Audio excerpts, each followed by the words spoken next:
ازيكم يا حبايب قلبي؟ عاملين ايه؟ يا رب دايما تكونوا بخير.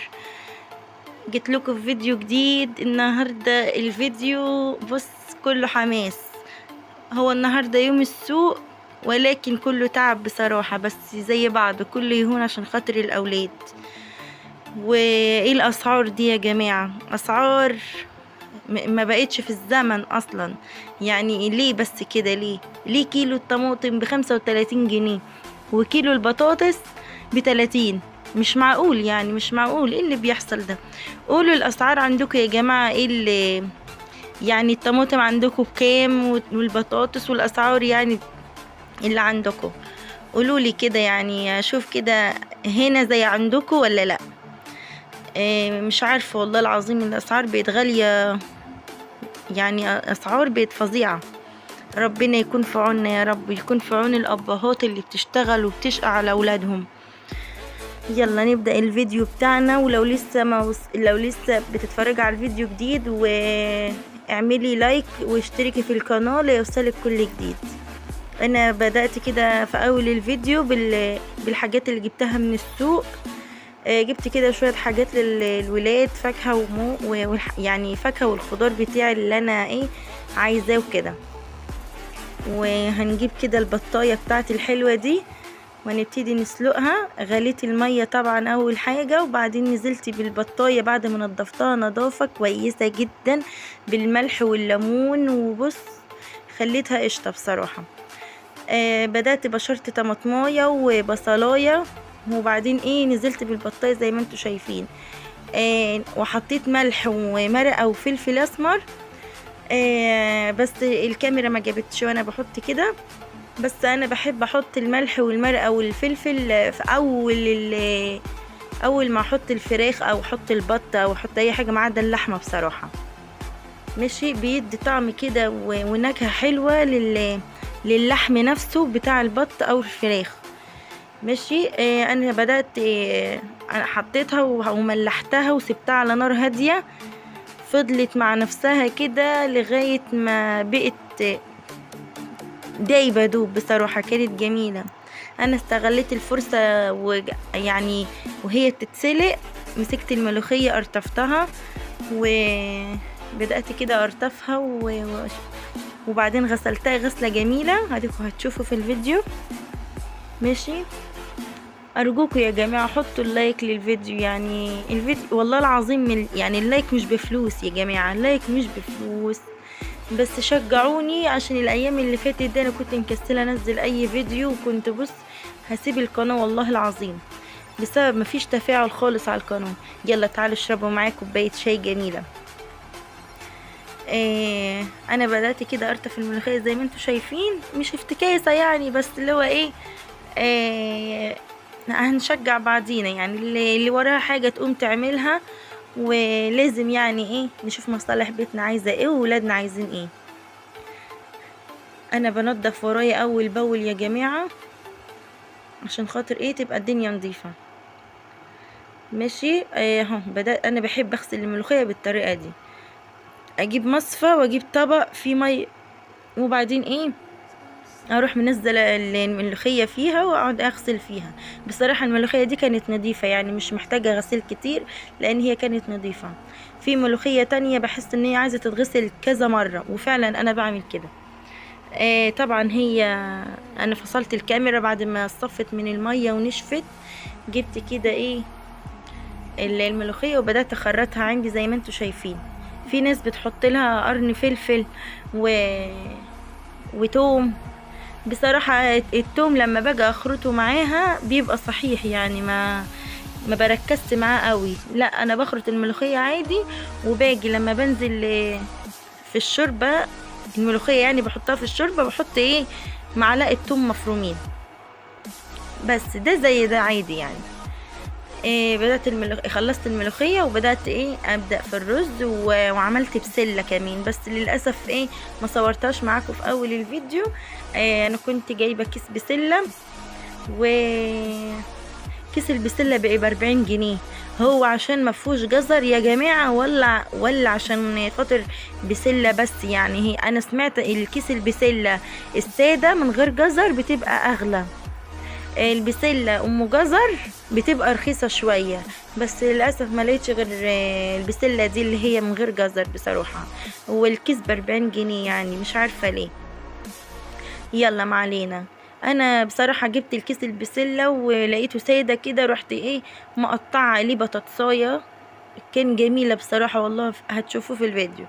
انا هعمل كده شوية رز بشعرية جمال، وانا بحب احمر شوية رز كده في الاول، وبعدين بنزل بالشعرية تاخد لون كده مع الرز، وبعدين بنزل بقية الرز. انا حطيت كده شوية الشعرية على الرز اللي متحمرين. احنا عندنا في الصعيد يا جماعة بنحمر الرز وكده، يعني اغلبية الناس بيحمر الرز بصراحة. عندنا في الارياف الرز ده اللي هي حبة وحبة، حاجة جميلة، بتبقى ريحته جايبة لاخر الدنيا.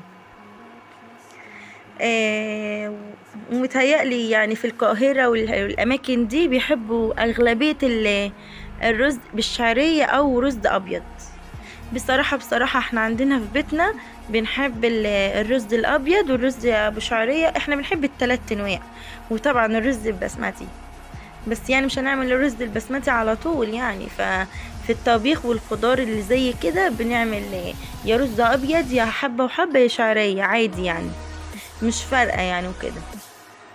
بس ده كله اكل وكل نعمة من عند ربنا. انا بدأت حطيت بقية الرز، وبحب اشوحه كده شوية، وحطيت مرقاية يعني مكعب مرقة وكده، وبدأت اشوح في الرز شوية. وطبعا انا بغلي الشوربة قدامك اهو، عشان احطها على الرز بيفرق كتير. لو حطيت الشوربة ساقعة او يعني باردة ما بتجيبش نتيجة احلى، لكن الشوربة او المية المغلية بتتعامل مع الرز بسرعة وبيستوي بسرعة. بس من الاخر يعني ما بتخليش حبايه الرز تحصول كده او تبقى مش مستويه، يعني حتى لو مديالها الشوربه الكافيه.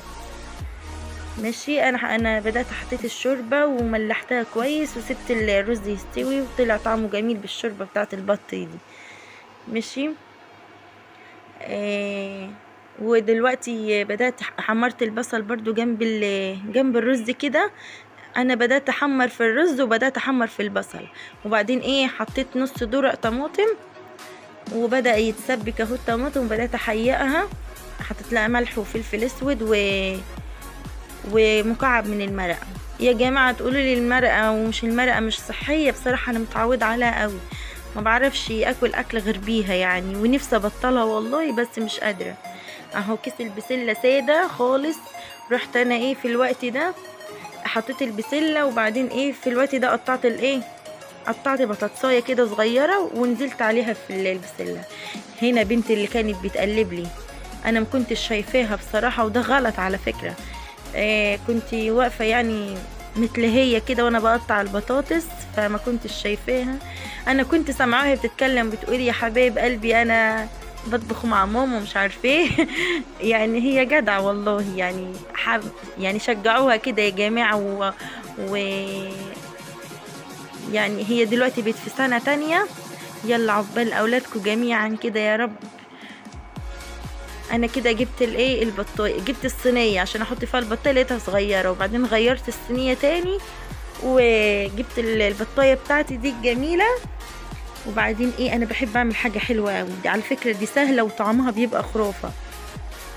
انا جبت حبه سمنه عادي، بدات احط سمنه وادهنها كلها بالبطايه كده، سمنه بس سمنه ماشي. وبعدين نزلت عليها بحبه ملح وفلفل اسود، بصراحه بتبقى طعمها تحفه. هي اهو بسيطه وكل حاجه، بس قسما بالله بتفرق في الطعم خالص.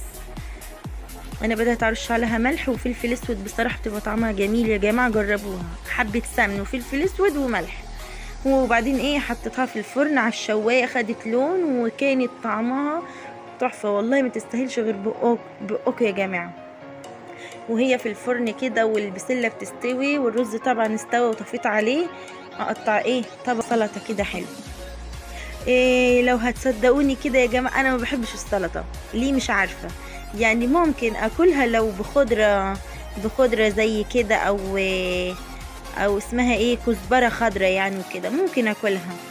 لكن في الاغلبيه انا ما بحبش السلطه خالص، انا بعملها عشان خاطر الولاد وبابوهم بس يلا يعني احنا عملنا كل حاجه، مش هنعمل طبق السلطه بس. طبق السلطه دوت يا جماعه بيفكرني برمضان، مش عارفه ليه، وايام زمان وجدتي كانت زمان تعمل طبق السلطه دوت، يعني كان بتعمله العيله كامله.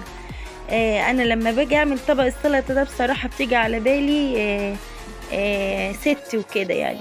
يلا ادعوا لها بالرحمه يا جماعه، ربنا يرحمنا ويرحم امواتنا يا رب اجمعين.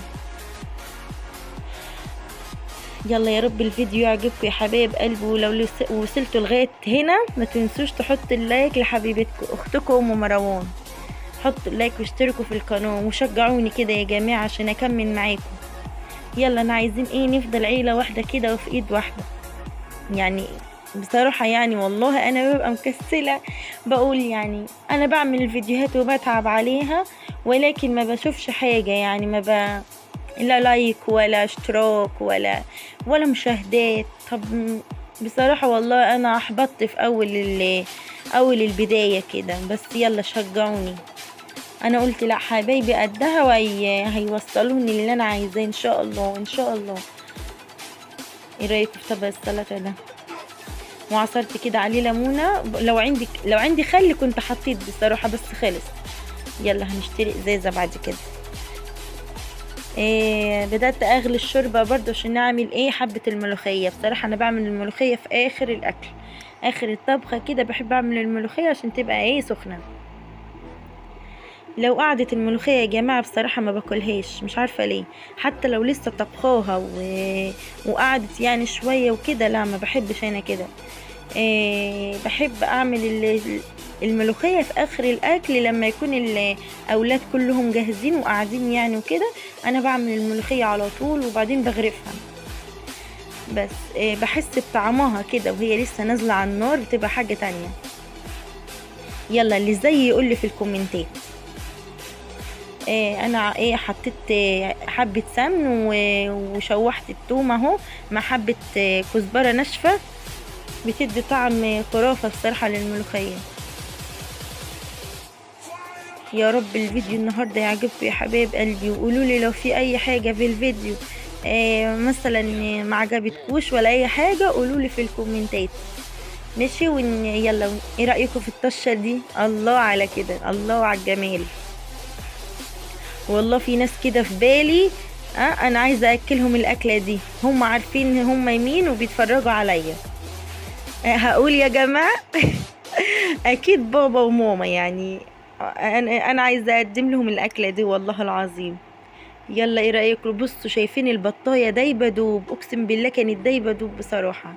يلا يا رب الفيديو يعجبكم يا جماعه، وما تنسوش اللايك والاشتراك في القناه. يلا سلام يا حبايبي، سلام.